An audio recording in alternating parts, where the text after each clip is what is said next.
Bonjour et bienvenue dans Les Experts. Aujourd'hui, je reçois mon invitée Sandra Dagna. Elle est écrivaine, elle a écrit Reconnexion, un guide d'éveil et elle est coach en développement personnel sur YouTube. On va tout savoir sur elle. Bonjour Sandra. Bonjour Philippe et merci de me recevoir à ton antenne. Alors, peux-tu nous parler de ton parcours pour commencer? Alors le parcours, je vais essayer de synthétiser parce que c'est jamais simple. Bon déjà pour offrir une brève présentation, comme tu l'as souligné, je pratique ma vocation depuis 18 ans maintenant en tant que coach et dorénavant écrivaine en développement personnel et vocation à travers laquelle je transmets via différents supports multicanaux mes savoirs et les enseignements. Voilà, ça c'était pour commencer, je trouve que c'est important de le souligner.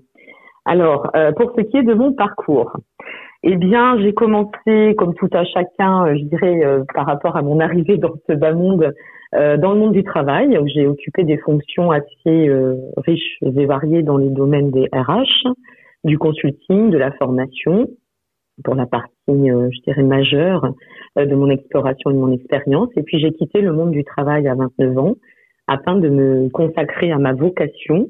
Et pour ce qui est de l'exploration et de ce qui m'a amené jusqu'ici, parce qu'il y a toujours ce cheminement, à la base, je dirais que ce sont essentiellement deux expériences marquantes qui m'ont instruite sur ce chemin d'évolution. La première étant une expérience de mort imminente que j'ai expérimentée à l'âge de 11 ans, vois-tu, et qui, du haut de ma jeunesse, s'est avéré le point d'ouverture sur la suite et pour la suite. Et puis, à travers cela, j'ai continué à parcourir cette exploration sur la découverte des rencontres, y compris et surtout au demeurant, ça a été le deuxième rendez-vous, le grand rendez-vous de ma vie, des travaux de Carl Gustav Jung, je pense que tu connais. Oui, bien sûr, oui. Qui se sont avérés des travaux très révélateurs, entre autres le livre Métamorphose de l'âme. Et c'est un personnage en fait qui va devenir pour moi un peu mon premier guide sur ce chemin d'exploration et éclaireur manifeste pour la suite de mon évolution. Donc j'ai commencé à étudier à 21 ans les travaux de Jung et puis j'ai entamé donc à l'issue de quoi une supervision psychanalytique qui m'a conduite ensuite sur des enchevêtrements de circonstances et de synchronicité et m'amène progressivement jusqu'à ce jour à contribuer à travers ma vocation dans l'accompagnement de l'être humain sur sa voie de l'éveil et de l'évolution. Voilà, donc c'est un parcours qui a été, somme toute, je dirais, assez simple, assez basique pour la première partie, et puis après des événements de vie qui m'ont projeté aussi sur le chemin qui se fait mien aujourd'hui. Alors moi je t'ai découvert sur YouTube, j'étais en train de regarder effectivement horoscope Sagittaire octobre 2022 et je t'ai découvert comme ça en fait. Alors j'ai été très surpris mais agréablement surpris parce que tes vidéos sont très professionnelles, donc elles sont alertes, elles ont effectivement de la pêche et en même temps effectivement tu as ce côté peut-être un petit côté RH, oui, effectivement, quand tu présentes les cartes. Alors, tu es cartomancienne, hein, qu'on explique un peu aux gens. Tu as appris la cartomancie? Alors, je te remercie déjà, parce que c'est quand même super sympa d'avoir des retours, hein, c'est très important. Et pour ce qui est, alors après, de mon approche RH, oui, j'ai quand même été formatrice pendant des années. Donc, je pense que ça facilite un petit peu l'approche au niveau communicatif et chance à moi. Et puis pour ce qui est des supports, alors je pourrais pas avancer, Philippe, que je suis cartomancienne ou tarologue. J'utilise, pour moi, les supports. Ce sont, si tu veux, ça reste des canaux comme des autres.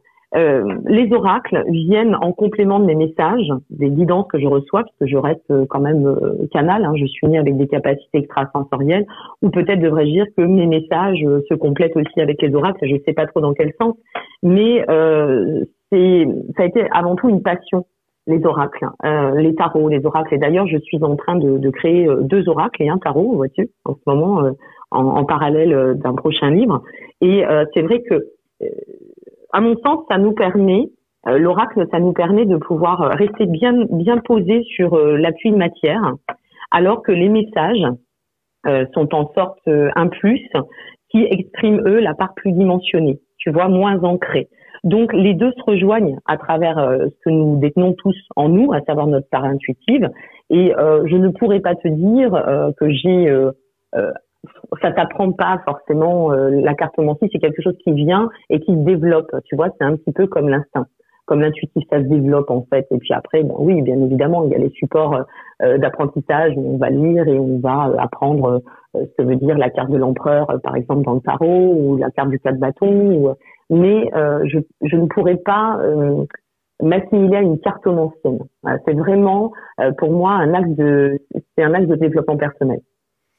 Alors, c'est vrai que les vidéos que tu fais, c'est pas des petites vidéos au niveau des vues, hein, parce que effectivement, tu as 7000, j'ai regardé celle de novembre, là déjà, tu as 7000 et quelques vues. Tu as fait 20 000 vues, je crois, sur celle d'octobre. Tout à fait, oui. Donc, c'est un apprentissage aussi, ça, de pouvoir effectivement savoir comment on référence ces vidéos sur YouTube. Ça prend du temps. Ça prend énormément de temps. En effet, ça prend beaucoup de temps, mais tu sais, je crois que quand on a la chance de pratiquer une vocation et non pas qu'un métier, hein, tu vois, dans le sens bien qu'il n'y ait pas de ton métier comme on dit, mais ce temps, c'est du loisir, c'est du plaisir, c'est une émulation. Donc oui, ça me prend énormément de temps. Oui, c'est une tâche quotidienne. Entre les enregistrements, les montages, puisqu'on apprend sur le tas. Hein. Moi, j'ai pas de formation hein, là-dedans. Je me suis auto-formée, on apprend sur le tas et puis on peaufine et voilà et on devient en fait youtubeur, tout simplement. Oui, youtubeur et peut-être influenceur plus tard. Mais écoute, je commence un peu à avoir des propositions et je l'aimerais bien parce que le but c'est quand même d'être là dans le sens du partage. Donc de faire connaître les oracles, de faire pourquoi pas connaître des produits qui sont en lien avec le bien-être, c'est aussi de la solidarité et je crois qu'on est là pour ça. Enfin moi avant tout, je suis là pour ça. Donc j'espère pourquoi pas un jour, oui. Et t'es youtubeuse, mais t'es également écrivaine. T'as écrit un livre qui s'appelle Reconnexion, donc le guide d'éveil. Je l'ai à côté de moi. C'est un livre très, je dirais, presque chargé. Moi, j'aurais tendance à dire, parce qu'effectivement, quand tu le regardes, déjà au niveau de sa couverture, il est blanc, il a des reflets or, et je sais pas, il y a un message qui passe. Il y a quelque chose effectivement qui se matérialise. Alors, Reconnexion, c'est un livre un peu atypique tout de même, hein, Philippe. Je crois que c'est important de parler un peu de la source de reconnexion, parce que les messages de reconnexion sont arrivés et se sont écrits, c'est par voie de canalisation que j'ai reçu ces messages. En 2014, ça a commencé à l'issue d'une période que je traversais à ce moment-là, d'une exploration de vie qui était quand même assez particulière. Et puis, ça s'écrit sur une période d'une année, par voie de transmission. Et j'ai pas foncièrement compris initialement que les messages qui m'étaient transmis étaient des messages de support d'enseignement.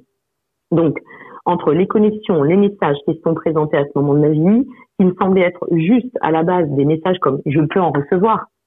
Depuis mon enfance, moi, je reçois des messages, j'ai des visions, j'ai du sensitif qui est très développé.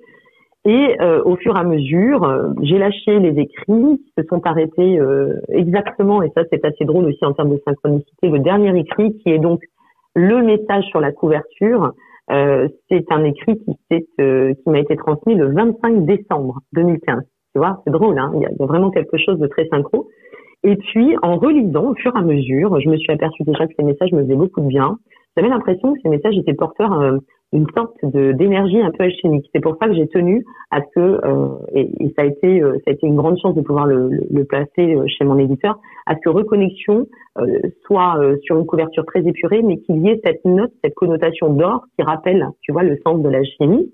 Et donc, en relisant ces messages, je me suis aperçue que d'une part, la forme employée, les termes, les suggestions ne pouvaient pas seulement se résumer à ma personne, puisque ce n'est pas les tournures, ça n'est pas le dialecte, ce n'est pas ce que j'emploie au quotidien, d'accord? Donc ça c'est déjà la base. Et puis je me suis aperçue qu'il y avait une chronologie. Donc effectivement, à travers Reconnexion, je crois que ce sont plus que des messages d'enseignement spirituel. J'ai l'impression que c'est une vraie connexion qui m'a été transmise pour qu'elle soit diffusée. Et comment s'est faite la rencontre avec les éditions Le Duc? Eh bien, grâce à YouTube, figure-toi. Donc, mon éditrice à l'époque m'a repéré, me suivait sur ma chaîne YouTube. Elle m'a repérée. Voilà, j'étais dans ses suggestions comme elle me l'a exprimé. Et puis, il est arrivé la période Covid. Donc, à ce moment-là, elle voulait prendre contact avec moi. On est sorti de la première étape période Covid. Et puis, c'est à ce moment-là, sur l'été de l'année 2020, qu'elle a pris contact avec moi directement en me disant, voilà, j'aimerais faire un projet avec vous. Et il s'avère qu'elle m'a, figure-toi, proposé un projet que j'ai refusé. Un projet qui était en lien avec l'astrologie, qui ne m'animait pas du tout. Et moi, je ne vais jamais contre ce que je ressens. C'est important d'aller dans le sens de notre ressenti. Mais je lui ai dit, voilà, j'ai un livre qui est écrit depuis maintenant 7 ans. Ça faisait 7 ans, qui est là, en gestation, qui attend. Pourquoi pas le mettre en forme et vous le proposer. Et donc, je lui ai proposé et quasiment le lendemain, quand elle a reçu mon manuscrit, elle m'a rappelé pour me faire une proposition de collaboration. Donc, c'est grâce à YouTube. Et tu dis 7 ans, c'est un cycle, hein? C'est un cycle, mais je crois qu'on fonctionne beaucoup par cycle. C'est avec le temps qu'on s'aperçoit qu'il y a pas mal de cycles importants, finalement, tu vois. Comme là, cette année, je suis dans mon année 9, je vais arriver dans mon année 1 en 2023. Quand je vois ce que je traverse, ce que je vis, ce qui se dissout, la dissolution et ce qui aussi s'anime, je me dis que tout a sa place et tout a du sens, effectivement. Alors, aujourd'hui, admettons, il y a quelqu'un qui nous écoute, qui a envie effectivement de se lancer un petit peu dans, on va dire, la cartomancie, le fait des tirages, etc. sur YouTube. Quel conseil tu lui donnerais? Alors, le premier conseil que je donnerais, c'est de ne pas oublier que la guidance, c'est un outil de développement personnel, comme peut l'être l'astrologie, la numérologie ou toute autre science parallèle. D'accord? Ça, c'est important. Et de ne pas omettre une chose essentielle, mais qui est pour moi la base. Il y a eu pas mal de déviances là-dessus et je suis un peu militante dans le sens de rétablir cette justice là sur ce point. C'est de comprendre que à travers la guidance, à travers la cartomancie, nous sommes là pour éclairer l'individu, mais en considérant la base vitale et essentielle qui est son libre arbitre. C'est un petit peu la différence. Je ne crache pas, je ne me permettrai pas de cracher dans la soupe et de juger qui que ce soit. Mais simplement, c'est la différence avec la voyance. À travers la voyance, tu vois, quand on parle de voyance, souvent tu as des voyantes ou des voyants qui vont te dire c'est absolument ça qui va vous arriver et ça ne peut pas être autrement. Alors qu'à travers la guidance, on n'est pas du tout sur la même approche. Ça permet donc d'éclairer l'individu.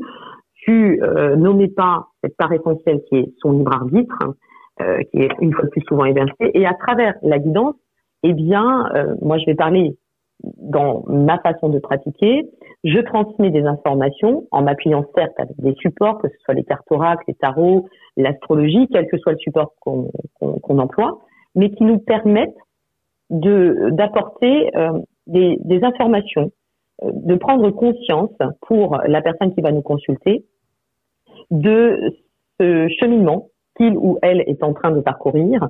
Et en forme, ça doit rester, on doit demeurer des personnes qui donnent des clés de compréhension. Ces clés, on leur transmet, d'accord, avec une vision et par une vision globale. Et après, eh bien, c'est eux qui verront quelles portes ils vont ouvrir tout au long de leur chemin d'évolution. Donc, ce qui est important, c'est de ne pas oublier que ce qu'on sait, c'est qu'on ne sait rien. On en apprend tous les jours. Je crois que la règle de l'humilité dans nos vocations est essentielle, de faire attention aussi à cela.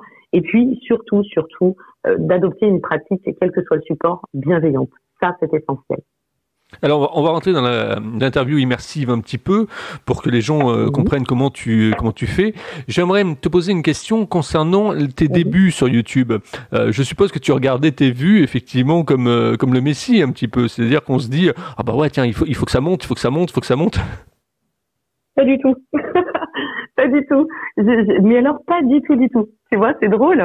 C'est intéressant d'ailleurs. Non, pas du tout. Moi, j'ai créé cette chaîne YouTube parce que mes proches, mes amis, qui me connaissent très très bien, je vais vraiment parler de mon cercle intime, me disaient depuis 4 ans, 5 ans, 6 ans, mais pourquoi tu te mets pas sur YouTube? Et je n'osais pas. J'avais créé, et j'ai toujours un annuaire, voilà, je crée plein de choses, je dirais derrière la scène. Donc j'ai créé un annuaire sur Facebook, entre autres, qui recense près de 8000 praticiens dans le monde entier, qui s'appelle l'annuaire bien-être, thérapie alternative et médecine douce. Et en fait, j'offrais mes contributions comme ça, à aider, à accompagner. Et puis, je faisais un peu mes petites activités dans mon coin. Et un jour, en fait, c'est parti d'un pari. YouTube est parti d'un pari, vois-tu. Et j'ai une copine qui m'a dit, écoute, je te parie, t'es pas pas cap, chiche pas chiche. Et voilà, YouTube est arrivé. Et je n'étais pas, mais alors du tout, je ne m'attendais pas du tout à rentrer dans cette dimension.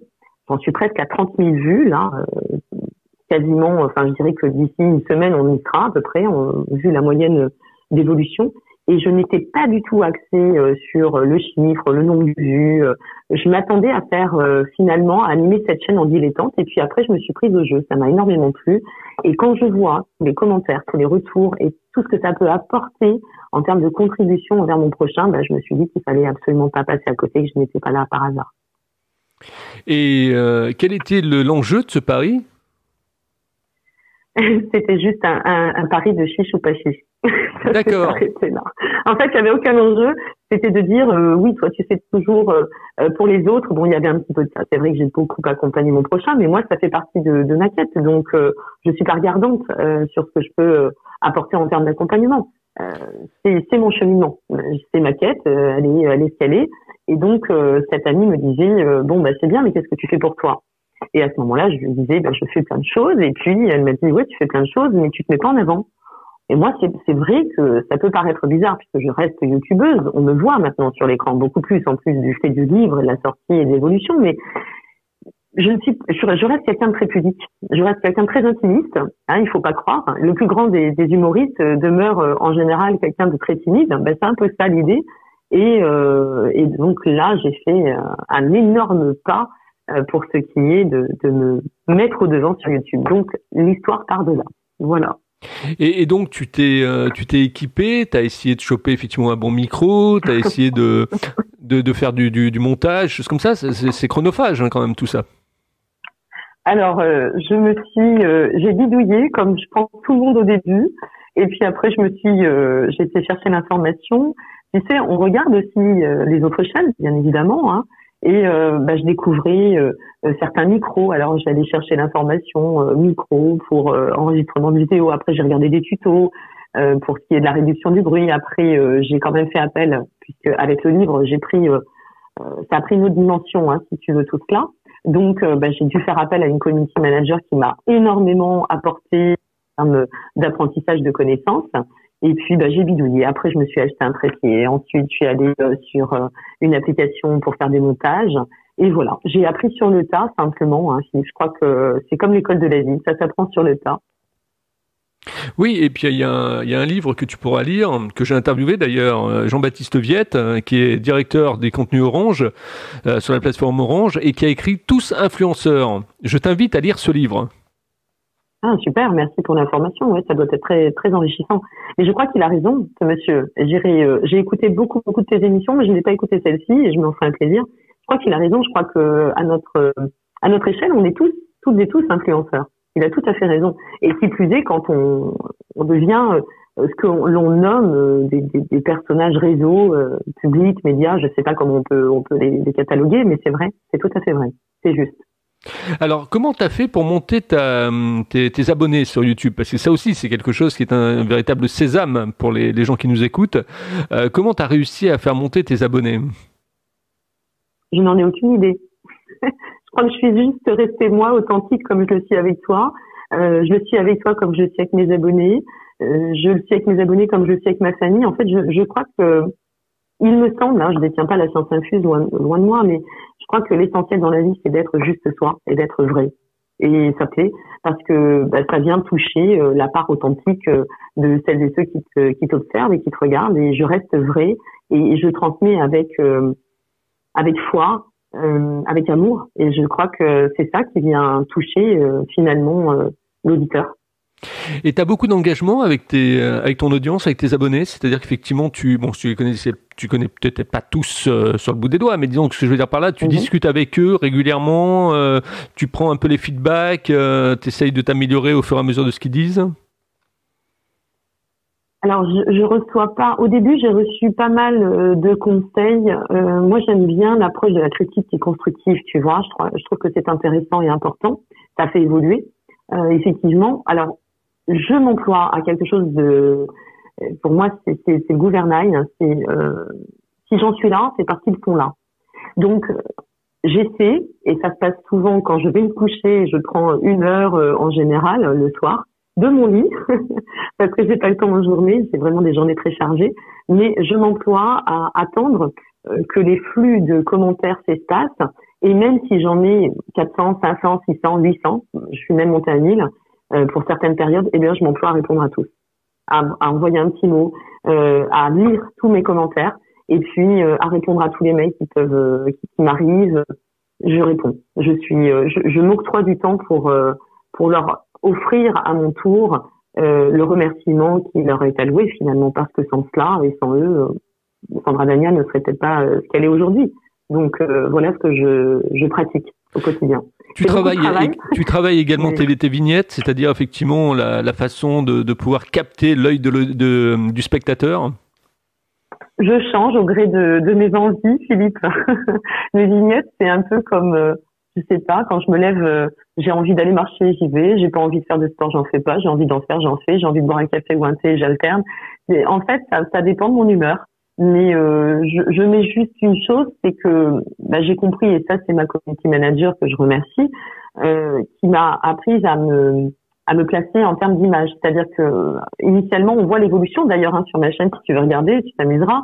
On voit que je suis passée à des vignettes où on ne voyait quasiment pas, à des vignettes où maintenant on voit la personne. Et je crois que c'est important pour identifier, effectivement. Ça permet de gagner du temps à l'abonné aussi.